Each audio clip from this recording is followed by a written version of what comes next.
जय गुरु जी। संगत जी, शुक्राना गुरु जी। मैं आज आपसे अपनी जो गुरु जी के साथ जर्नी है अभी तक की उसे शेयर करूंगा। कुछ चीजें हो सकती हैं, इंस्टेंसेस ऐसे लगे कि मिराकल नहीं है, कोइंसिडेंसेस हैं, पर जैसे कि पीछे अभी आंटी जी ने बोला कि गुरु जी की साथ जुड़ी संगत की लाइफ में कोइंसिडेंसेस नहीं होते। वो जो जो छोटे छोटे इंसिडेंसेस हैं वो सारे के सारे मिराकल्स ही होते हैं, क्योंकि गुरु जी प्रिसाइसली आपके लिए ही उनको उस तरह टाइम करते हैं। तो स्टार्टिंग से स्टार्ट करता हूँ। मेरी जो फैमिली में मेरे मामा जी हैं, ब्रिगेडियर सैनी अंकल, वो गुरुजी से काफी टाइम से जुड़े हुए थे। तो उन्होंने मेरे मदर को, मेरे मासी जी को इंट्रोड्यूस किया गुरुजी से। तो मैं तब 6-7 ईयर्स का हूँगा, बट मेरे को तब की इतनी मेमोरी नहीं है गुरुजी के साथ अपने एक्सपीरियंस का, एनकाउंटर का इतना मुझे कुछ ज्यादा नहीं है। जो मेरी मेमोरी जो है कि जब मैं उनके साथ मतलब इन टच में आया, तो वो मोस्टली अराउंड 8th और 9th क्लास से है कि when I was preparing for my board exams. तो मेरी सेवा लगी हुई थी गुरुजी के जलंधर के मंदिर में। तो मेरा ये था कि मेरे को घर से डिनर बनाकर लेके जाना होता था। तो सुदामा जी हैं गुरुजी के बहुत पुराने वो सेवादार हैं और गुरुजी की बहुत सेवा की है। तो वो होते थे मंदिर में, तो उनके साथ मैं शाम रात को जाके वहां रुकता था, ताकि अगर कुछ केयर टेकिंग है, कुछ करना है, तो मैं उनके साथ में हेल्प कर देता था। तो मैं डिनर घर से बनाकर वहां लेके जाता था और रात को वहां रुकता था। तो मेरा जो है मैथ्स थोड़ा वीक रहा है हमेशा से। ओवरऑल मैं स्टडीज में अच्छा स्टूडेंट रहा हूँ, बट मेरा मैथ्स बहुत वीक रहा है। तो मैं वहां जाना, मुझे नहीं मालूम कि मैं कैसे इतना मैथ्स में इंटरेस्ट मेरा सडनली बढ़ गया। मैं काफी मैथ्स की प्रॉब्लम सॉल्व करने लग पड़ा, बुक सॉल्व करने लग पड़ा। काफी जितना मुझे लगता नहीं कितना मैं कभी मेहनत कर सकता हूँ, उतनी मैंने मेहनत की होगी तब के टाइम। सो प्री बोर्ड में मेरे हार्डली 69 थे out of 100 in maths, and board में I got 99 out of 100। And I was, मैं खुद सरप्राइज था कि ऐसे इतना कैसे हो गया। कि मुझे आज भी कोई पूछे कि आपने बोर्ड में कैसे अटेम्प्ट किया था, आई डोंट रिमेम्बर कि क्या मैं लिख के आया हूँ और क्या करके आया हूँ, कैसे करके आया हूँ। तो जो भी कराते हैं वो गुरुजी कराते हैं। गुरुजी के अपने तरीके हैं, मतलब अपनी संगत का वो अपने आप ध्यान रखते हैं। तो these are very small small instances, but हर फेज जो है लाइफ का वो अपने आप वो देखते हैं। एंड समटाइम्स हमें रियलाइज नहीं होता कि गुरुजी कहाँ कृपा कर गए। तो उसके बाद लाइफ चलती रही। मैं मेडिकल कॉलेज आ गया, तो एमबीबीएस भी गुरुजी की कृपा से बहुत अच्छे मार्क्स में निकल गई। अब इंटर्नशिप की बारी आई। इंटर्नशिप में आने के बाद हमेशा माइंड में ये चलता है कि पोस्ट ग्रेजुएशन कहाँ मिलेगी, मिलेगी नहीं मिलेगी, कैसे करेंगे, क्योंकि उसका एक अपना स्ट्रगल है, अपना एक एग्जाम है जो कि one among the toughest in India. So मैं बहुत स्ट्रेस में था ड्यूरिंग दैट पीरियड। तो अराउंड जनवरी फेब में एग्जाम्स होते थे और मैं जनवरी में गुरुजी के मंदिर में गया। तो जलंधर मंदिर में मेरे को जब भी कोई प्रॉब्लम आती थी, तो मैं मंदिर में जब भी बैठता था, तो गुरुजी का जो शब्द चल रहा होगा उसमें जो भी मेरे मन में क्वेश्चन होगा या जो भी मेरे मन में दुविधा होगी, उसका आंसर वो हमेशा शब्द में होता था। हो सकता है कि मतलब थोड़ा सोचने में इट साउंड्स थोड़ा सा कि ऐसे कैसे है, बट मेरे साथ हमेशा ये एक्सपीरियंस हुआ है कि जब भी मेरे मन में कुछ भी क्वेश्चन है या कुछ भी मुझे माइंड में कुछ डाउट है, तो मैं जब भी वहां जाऊंगा, तो हो सकता है कि बहुत से भजन चल रहे होंगे, बट मेरा जो जब भी ध्यान जो जाएगा, जिस लाइन पे जाएगा, उसमें एग्जैक्टली जो मैं सोच रहा हूँ उसका आंसर गुरुजी दे देते थे। तो मैं वहां बैठा हूँ, I am very very frustrated कि पता नहीं कैसे करना है, क्या करेंगे, मतलब we are putting our efforts की पता नहीं कहाँ मिलेगी, मिलेगी नहीं मिलेगी। सो अचानक गुरुजी के मंदिर में जाकर हमेशा ना एक अजीब सी कामनेस आ जाती है माइंड में। जितना मर्जी आपको कुछ प्रॉब्लम हो, वहां पर एकदम एक सेंस ऑफ काम आपके अपने आप माइंड में आ जाता है। तो मैं बैठा हुआ था, तो मेरे मन में एक आवाज सी आई कि तूने जो करना है कर ले, जैसे तूने करना है कर ले, होगा वही जो मैं चाहता हूँ और मैं सोच चुका हूँ जो करना है। मैं मतलब ये आवाज से सुनूं और मैं सुनूं कि ये क्या मतलब हुआ, मेरे को क्या ये मतलब माइंड में क्या आया। बट मेरे को ये था कि अगर कुछ है तो गुरुजी ने शायद कुछ सोच रखा है, अगर उन्होंने कहा है तो कुछ कर रखा है। और मुझे सीएमसी लुधियाना में पोस्ट ग्रेजुएट सीट मिल गई, और गुरुजी की कृपा से ऑर्थो मिल गई, जो कि पॉसिबल नहीं था। और सीएमसी लुधियाना जब मैं अपीयर हुआ तब थोड़ा उसमें एक जनरल कैटेगरी के लिए जाना थोड़ा मुश्किल होता था, क्योंकि उनका बड़ा स्ट्रिंजेंट था और थोड़ा सा उनका अपना रिजर्वेशन था, तो मोस्टली उनके अपने ही कैंडिडेट्स मोस्टली सीट्स मिलती थी। पर गुरुजी की कृपा ऐसी थी कि आई गॉट इनटू इट, और उसमें भी मेरा फेस बहुत अच्छा निकला गुरुजी की कृपा से। हमेशा गुरुजी ने मेरे को मतलब कंफर्टेबल रखा, कहीं पे भी कोई प्रॉब्लम नहीं आने दी। अब पोस्ट ग्रेजुएशन भी हो गई। अब अगली चीज थी कि अब आगे फर्दर ट्रेनिंग के लिए कहाँ जाया जाए। तो क्योंकि थोड़ा सेम इंस्टीट्यूशन में हर कोई प्रेफर करता है कि सेम इंस्टीट्यूशन में जॉब मिल जाए, सेम इंस्टीट्यूशन में ही काम करेंगे। तो मेरे जो हेड ऑफ डिपार्टमेंट के साथ मेरे अच्छे रिलेशन थे, तो मैं उनसे बात किया, तो उन्होंने मुझे कहा कि आप अप्लाई कीजिए, मैं I will try my best. तो उन्होंने मेरे बिहाफ पर फॉरवर्ड की एप्लीकेशन कि he wants to join the institution. तो मेरे को कोई पॉजिटिव रिस्पांस नहीं आया मैनेजमेंट से, तो they kept on making me wait कि आप वेट कीजिए, हम देखेंगे। मेरे लिए 2 बार मेरे बॉस जाके बात करके आए कि नहीं, he is a good student and we want him with us. तो बात नहीं बन रही थी। तो तब तक मेरी sister is married in Karnal, तो उनके जो फादर इन लॉ हैं वो रिटायर्ड हैं हेल्थ सर्विसेज से, तो उनको भी ये चीजें देखते रहते हैं, तो शौक है। तो उन्होंने मुझे बोला कि यहाँ एक नया मेडिकल कॉलेज खुला है और गवर्नमेंट है, आप क्यों नहीं अप्लाई करते। मेरा बिल्कुल भी मन नहीं था संगत जी, बिल्कुल भी मन नहीं था अप्लाई करने का। पर उन्होंने कहा तो मैं उनकी बात को नहीं टाल सकता था कि नहीं, उन्होंने कहा है तो मैं थोड़ा सा कि चलो कम से कम अपीयर हो जाते हैं, क्या दिक्कत है। तो मैं गया, इंटरव्यू दिया, इंटरव्यू में मैं सिलेक्ट हो गया और मुझे वहां से ज्वाइनिंग लेटर आ गया। और नेक्स्ट डे मुझे फोन आ गया मेरे इंस्टीट्यूशन से कि आपको ज्वाइनिंग के लिए अप्रूव कर दिया गया, अपना ज्वाइनिंग लेटर ले जाइए। अब मैं तो चाहता ही था कि मैं सीएमसी ज्वाइन करूं, मैं नहीं चाहता था कि मैं कहीं और ज्वाइन करूं। तो जब मैं अपने एचओडी के पास गया कि सर ऐसा ऐसा है, ज्वाइनिंग लेटर है, मैं आपको ज्वाइन करने के लिए आ रहा हूँ, एंड जस्ट बताने के लिए बताया कि सर मुझे वहां भी मिला है, तो वो ही मेड मी कि नहीं अभी आप रुक जाइए, ज्वाइनिंग लेटर मत दीजिए। And he called somebody there कि वहां का एटमोस्फेयर कैसा है, लर्निंग कैसी है, कि हमारा स्टूडेंट अगर वहां जाएगा तो उसको लर्निंग का मिलेगा कि नहीं मिलेगा। एंड बिलीव मी, वो उन्होंने मुझे खुद कहा कि आप सीएमसी ज्वाइन ना कीजिए, आप वहां ज्वाइन कीजिए, वो आपके लिए लाइफ के लिए अच्छा है, आपके करियर के लिए एक बेटर अपॉर्चुनिटी है। और आप बिलीव नहीं करेंगे, मैं वहां जाकर जितना मैं क्लिनिकल स्किल सीखा हूँ, जितना मैं सर्जिकल स्किल सीखा हूँ, ट्रॉमा सर्जरी सीखा हूँ, उतना मैं शायद कभी सीएमसी में अगर मैं 4-5 साल भी काम करता नहीं सीखता, जितना मैं वहां 1 साल में सीख गया। तो गुरुजी हर चीज आपके लिए पहले ही अरेंज रखते हैं, हर चीज उनको पता है कि आपके लिए बेस्ट क्या है। हम सोचते हैं कि मुझे ये चाहिए या मुझे वो चाहिए, वो एक्चुअली एक सही थॉट प्रोसेस नहीं है, कि गुरुजी को ही मालूम है कि हमारे लिए फ्यूचर में क्या सही है। हम हमेशा शॉर्टली सोचते हैं कि हाँ मुझे ये मिल जाएगा तो ऐसे हो जाएगा, बट गुरुजी को पूरी पिक्चर मालूम है कि किस तरह क्या इस बच्चे के लिए सही रहेगा। तो ये एक इंस्टेंस निकल गया। उसके बाद बात आई कि मेरे पेरेंट्स आर वेरी वरीड कि मेडिकोज में अक्सर होता है कि हम थोड़ा लेट शादी होती है, क्योंकि हम अपने प्रोफेशन और करियर में ही और स्टडीज में लगे रहते हैं। तो मेरे पेरेंट्स बहुत वरीड थे कि वो रिश्ते ढूंढ रहे हैं, उनको रिश्ते नहीं मिल रहे, कोई ना कोई बात पे कभी किसी से बात नहीं बन रही, कहीं किसी से बात नहीं बन रही। तो देवर रियली रियली वरीड। वो मतलब हर रोज यही फोन करना कि आप इंटरेस्ट नहीं दिखा रहे, मेरे को रोज कॉल आनी कि आप घर से बाहर ही रहते हो और इंटरेस्ट नहीं दिखाते, अब आप मतलब should start thinking towards this also. तो बहुत थोड़ा वो फेज ऐसा था कि वो थोड़ा इमोशनली बहुत स्ट्रेसफुल था, कि हर रोज फोन करना कि नहीं आप थोड़ा एक्टिवली पार्टिसिपेट करो, हर बारी बात को टाल देते हो। तो उस वक्त मेरे पेरेंट्स तो मेरे फादर गुरुजी को इतना नहीं मानते हैं, बट मेरे मदर गुरुजी को शुरू से बहुत ज्यादा फर्म फेथ है।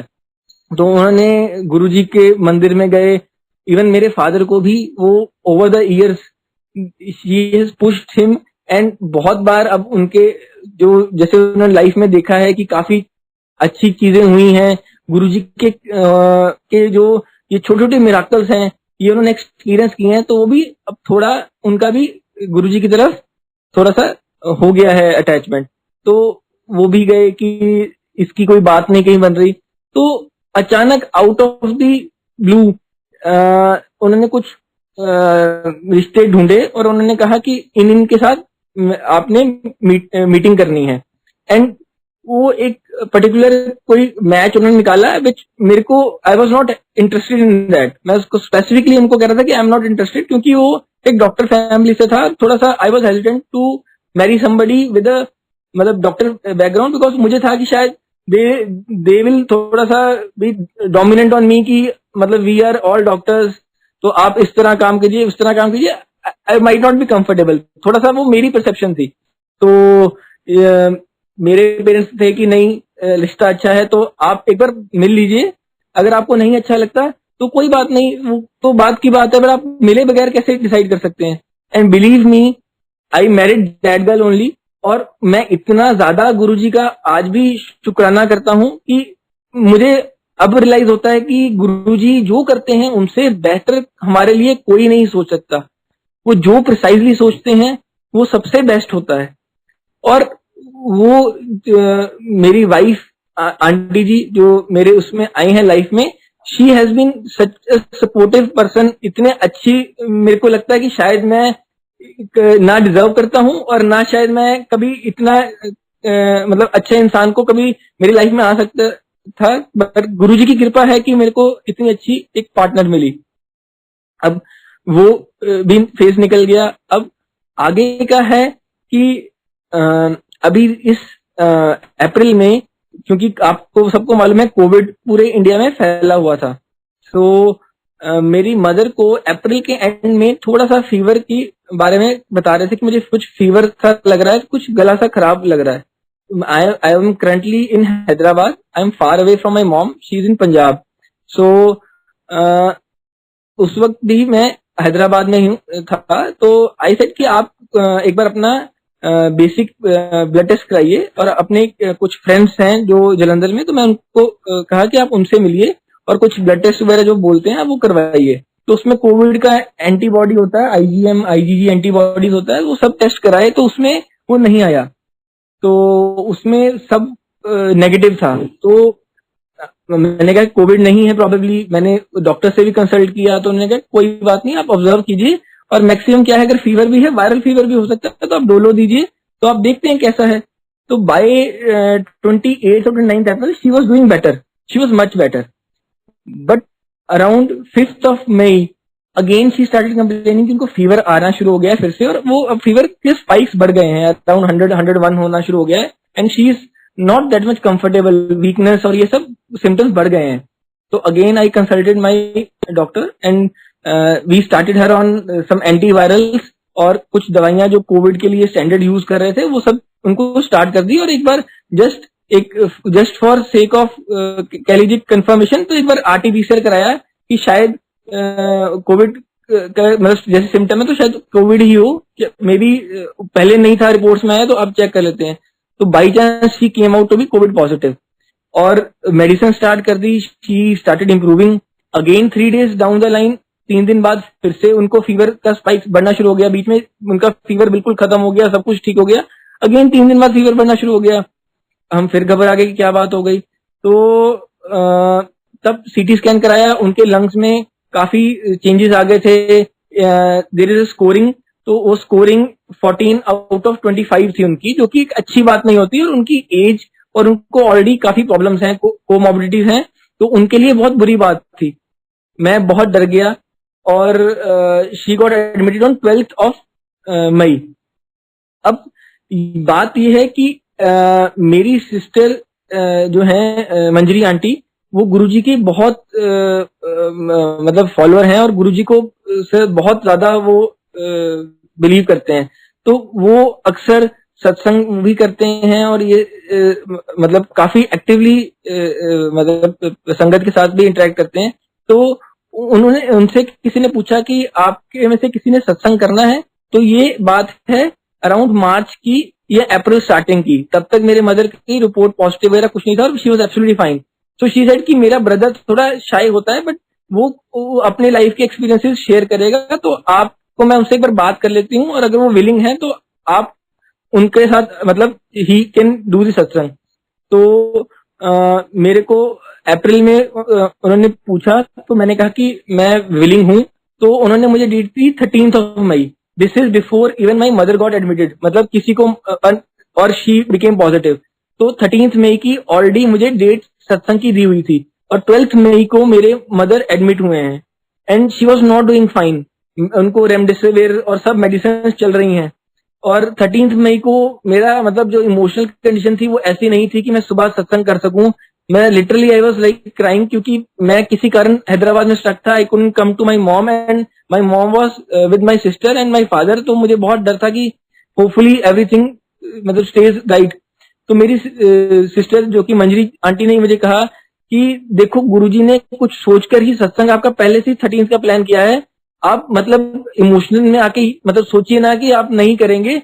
आप हिम्मत रखिए और आप अपना सत्संग जरूर करना है आपने।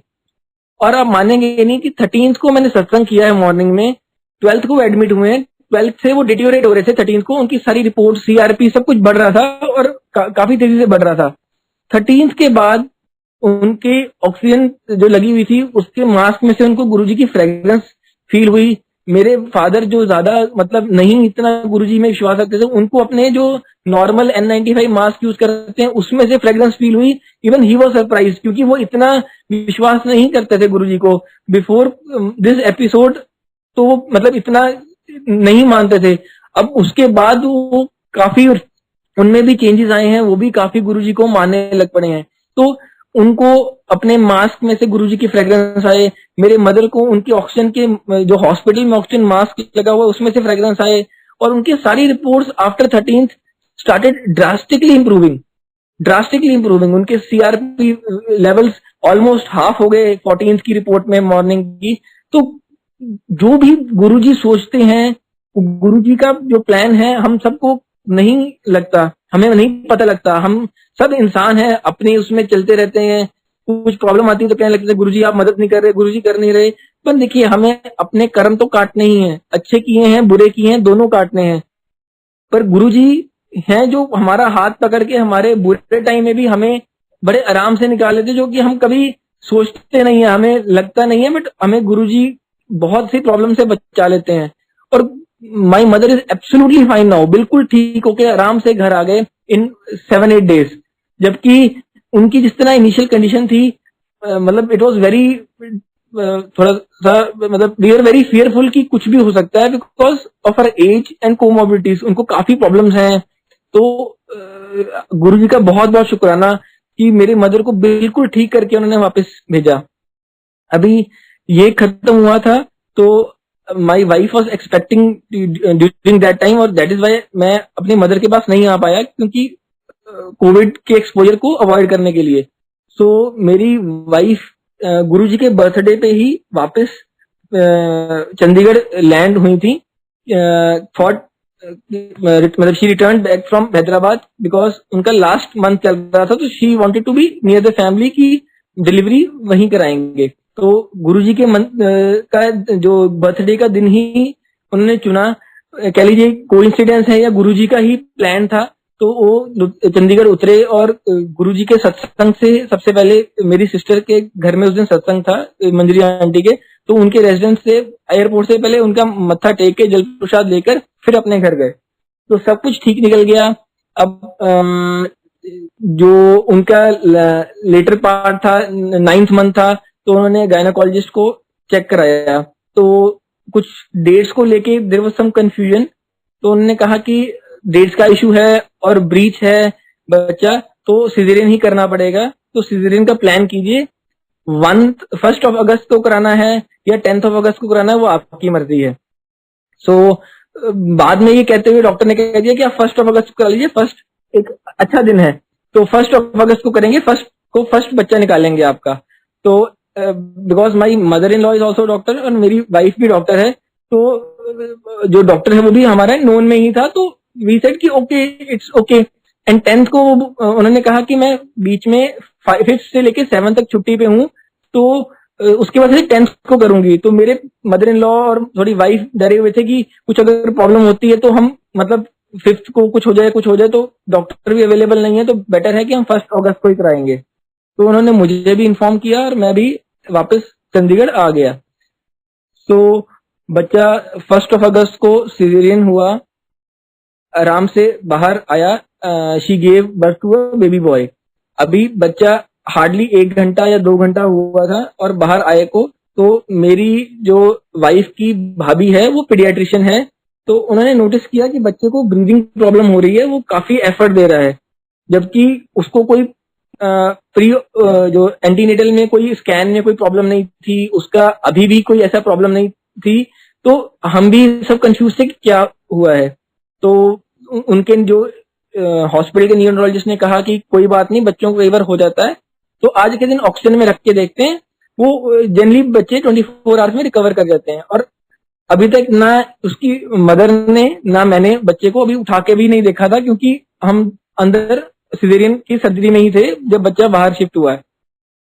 तो उसके बाद next day he deteriorated further.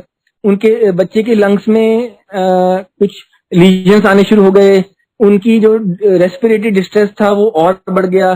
So that was a very I would say a tough time and a scary time, क्योंकि it was our first he was our first child. और आई थिंक किसी के लिए भी, माँ बाप के लिए बच्चे को उस कंडीशन में देखना इज नॉट समथिंग इजी, बहुत मुश्किल होता है।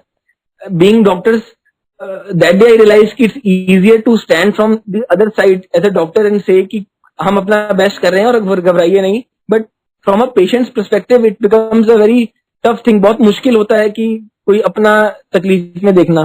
तो हमने कहा कोई बात नहीं। अब वो न्यूरोलॉजिस्ट ने कहा कि हम कुछ टेस्ट करेंगे, आप कुछ देर और वेट कीजिए, कई बार इम्प्रूवमेंट को, रिकवरी को टाइम लगता है, तो आप घबराइए नहीं। तो बीइंग अ डॉक्टर हम हमेशा ये सोचते हैं कि बेस्ट वे यही है कि जो सामने डॉक्टर, ट्रीटिंग डॉक्टर है, उसको हम पूरी फ्रीडम दें और विश्वास रखें। तो उन्होंने कुछ टेस्ट रन किए, उन्होंने कुछ डाउट, जैसे अभी आंटी जी ने कहा ना कि जहां गुरुजी किसी बच्चे का इलाज चाहते हैं या किसी का भी इलाज चाहते हैं वहीं वो भेजेंगे। तो उन्होंने कुछ ऐसा डाउट डाल दिया कि हो सकता है कुछ कार्डियक अबनॉर्मलिटी ना हो जो डिटेक्ट नहीं हुई पहले, और कुछ और प्रॉब्लम ना हो, हम रूल आउट नहीं कर सकते। और बेस्ट यही है कि आप इसे और बड़े सेंटर ले जाइए और जहाँ पे कार्डियक पीडियाट्रिक कार्डियोलॉजिस्ट की अवेलेबिलिटी हो, और हमारे पास नहीं है। तो हमने उस वक्त सोचा कि कहाँ जाएं। तो मेरे मदर इन लॉ के नोन है न्यूरोलॉजिस्ट फोर्टिस मोहाली में, तो उनसे बात की तो वो कहते आप चिंता ना कीजिए, मैं खुद आके बच्चे को लेने आऊंगा। वो खुद आए, बच्चे को अपने आप एम्बुलेंस में साथ में शिफ्ट कराया उन्होंने, और पीछे में गाड़ी लगाकर फटाफट फोर्टिस पहुंचे बच्चे को लेकर। बच्चे को उन्होंने एक दवाई होती है जो लंग्स में डालते हैं, वो भी डाल के देखी, बच्चा इंप्रूव नहीं हो रहा था। कार्डियोलॉजिस्ट को बुलाया, कार्डियोलॉजिस्ट ने इको किया, उसने कहा कुछ एक प्रॉब्लम है बट वो नॉर्मली बच्चों में होती है, वो भी सेटल हो जाएगी, कोई मेजर चीज नहीं है। पर बच्चा फोर्टिस के एनआईसीयू में कम से कम 5-6 दिन रहा और कोई इंप्रूवमेंट नहीं हो रही। हम रोज उसको देखते थे, इतनी सारी पाइप्स लगी हुई हैं, वो वेंटिलेटर पे है, उसको दूध देने के लिए नाक से पाइप लगी हुई है, रोज उसका मतलब खून निकलता है, निकाल रहे थे टेस्टिंग के लिए। बहुत मुश्किल था ये सब देखना। एक बड़ा ही मैं कह सकता हूँ बहुत ही पेनफुल एक्सपीरियंस है, पेनफुल वो था देखना कि एक छोटे से बच्चे से जो कि 5-6 दिन का भी नहीं है, उसके इतने टेस्ट हो रहे हैं, इतनी मशीनों पे लगा हुआ है। मेरा फर्म तो फेथ था गुरुजी पे। मैं तो गुरुजी को मन में मेरी यही था कि गुरुजी जो आपकी मर्जी है वो आप कीजिए, बच्चा आप ही का है। मैं तो जो आप चाहेंगे, जो आपका मन होगा, मैं तो हर चीज के साथ मतलब मैं मान जाऊंगा, पर जो भी है आपके हाथों में है। मेरी वाइफ के लिए भी वो फेस बहुत टफ था। तो मेरी सिस्टर ने गुरुजी के बद्री मंदिर से जल प्रसाद भेजा कि आप मेरी मतलब वाइफ को पिलाइए, और वो अभी जब ब्रेस्ट फीड करेंगे तो उससे आप कम से कम बच्चे को कुछ तो गुरुजी के एक तरह से आशीर्वाद जाएगा।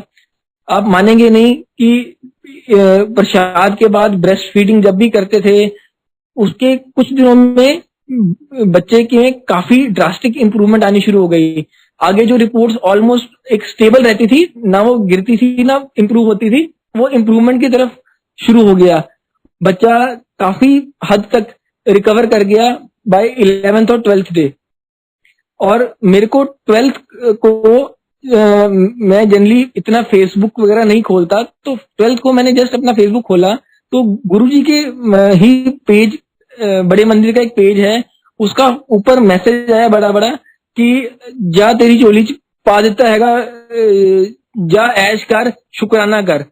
एंड मैंने जो कहा ना कि गुरुजी का एक कम्युनिकेट करने का हर अपनी संगत से एक तरीका होता है, तो वो बात मेरे अंदर बैठ गई, क्योंकि मैं वही सोच रहा था कि बीच में कि गुरुजी आपने ठीक भी किया, तो मुझे कैसे पता लगेगा कि मेरी सिस्टर कह रही थी कि वो देखो इम्प्रूव हो रहा है, तो गुरुजी का प्रसाद पीने के बाद हो रहा है, आपने शुक्राना करना है। तो मेरे माइंड में तब ये बात चल रही थी, गुरुजी अब वो बेटर तो हो रहा है, पर मैं कैसे मतलब सोचूं कि आपने ही मतलब इंटरवीन किया है। तो वो जब वो नेक्स्ट डे वो लाइन आई ना, तो मेरे को गुरुजी ने इंडिकेट कर दिया कि देख वो करने वाला मैं ही हूँ, तू जो मर्जी मन में रख, करने वाला मैं ही हूँ, तेरे को झोली में तेरा गिफ्ट दे दिया है, तू ऐश कर बस शुक्राना करके आ। और 13th को यानी कि नेक्स्ट टू नेक्स्ट डे बच्चा डिस्चार्ज होके घर वापस आ गया। और उसके नेक्स्ट डे मैं बद्री मंदिर में गुरुजी का शुक्राना करके आया और सत्संग करके आया।